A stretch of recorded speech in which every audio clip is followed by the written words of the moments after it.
జాతీయ పార్టీల single point agenda ప్రాంతీయ పార్టీలను ఖతం చేయడం, ప్రాంతీయ పార్టీలను భూస్థాపితం చేయడం.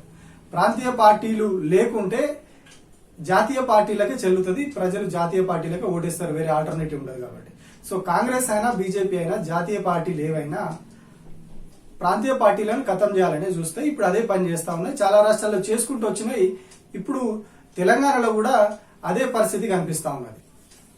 రెండు కాంగ్రెస్ బీజేపీలు రెండు కూడా ఇటు ఇక్కడ ఉన్నటువంటి ప్రాంతీయ పార్టీ అయినా బీఆర్ఎస్ ను టార్గెట్ చేస్తాం. సో సింగిల్ పాయింట్ ఎజెండా, ప్రాంతీయ పార్టీ ఉండొద్దు. జాతీయ పార్టీలు కొట్టుకుంటే ఎవరెవరు గెలుస్తారు, ప్రాంతీయ పార్టీ ఉండొద్దు. ఎందుకంటే ఆ ప్రయత్నాల్లో భాగంగానే ఇప్పుడు వీళ్ళిద్దరూ పెద్దగా ప్రభుత్వం మీద బీజేపీ విమర్శలు చేయదు, బీజేపీ మీద వీళ్ళు విమర్శలు చేయరు. ఒకరు రాష్ట్రంలో ఒకరు కేంద్రంలో అధికారంలో ఉన్నప్పటికీ కూడా ఒకరి మీద ఒకరు విమర్శలు చేసుకోరు పెద్దగా. అందరూ కలిసి ప్రాంతీయ పార్టీగా ఉన్నటువంటి బీఆర్ఎస్ పార్టీ మీద విమర్శలు చేస్తారు.